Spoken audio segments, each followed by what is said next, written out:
সুভাষচন্দ্র মনে করতেন, মোহনদাস করমচাঁদ গান্ধীর অহিংসা এবং সত্যাগ্রহের নীতি ভারতের স্বাধীনতা লাভের জন্য যথেষ্ট নয়। সে কারণে তিনি সশস্ত্র সংগ্রামের পথ বেছে নিয়েছিলেন। সুভাষচন্দ্র ফরওয়ার্ড ব্লক নামক একটি রাজনৈতিক দল প্রতিষ্ঠা করেন এবং ব্রিটিশ শাসন থেকে ভারতের সত্তর ও পূর্ণ স্বাধীনতার দাবি জানাতে থাকেন।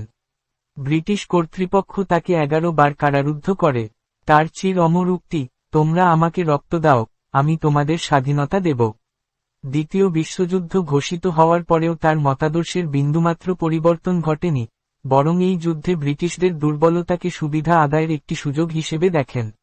যুদ্ধের সূচনালগ্নে তিনি লুকিয়ে ভারত ত্যাগ করে সোভিয়েত ইউনিয়ন, জার্মানি ও জাপান ভ্রমণ করেন ভারতে ব্রিটিশদের আক্রমণ করার জন্য সহযোগিতা লাভের উদ্দেশ্যে।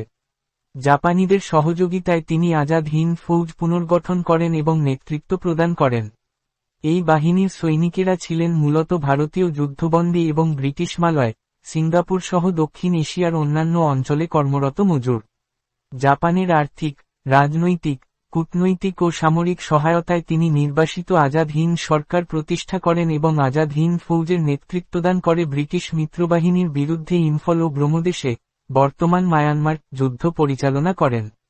ব্রিটিশদের বিরুদ্ধে নাৎসি ও অন্যান্য যুদ্ধবাদী শক্তিগুলির সঙ্গে মিত্রতা স্থাপনের জন্য কোনো ঐতিহাসিক ও রাজনীতিবিদ সুভাষচন্দ্রের সমালোচনা করেছেন, এমনকি কেউ কেউ তাকে নাৎসি মতাদর্শের প্রতি সহানুভূতিসম্পন্ন বলে অভিযুক্ত করেছেন। তবে ভারতে অন্যান্যরা তার ইস্তাহারকে রিয়েলপলিটিক, নৈতিক বা আদর্শভিত্তিক রাজনীতির বদলে ব্যবহারিক রাজনীতি এর নিদর্শন বলে উল্লেখ করে তার পথপ্রদর্শক সামাজিক ও রাজনৈতিক ভাবাদর্শের প্রতি সহানুভূতি পোষণ করেছেন। উল্লেখ্য, কংগ্রেস কমিটি যেখানে ভারতের অধিরাজ্য মর্যাদা বা ডোমিনিয়ন স্ট্যাটাসের পক্ষে মত প্রদান করে, সেখানে সুভাষচন্দ্রই প্রথম ভারতের পূর্ণ স্বাধীনতার পক্ষে মত দেন। জওহরলাল নেহরু সহ অন্যান্য যুবনেতারা তাকে সমর্থন করেন।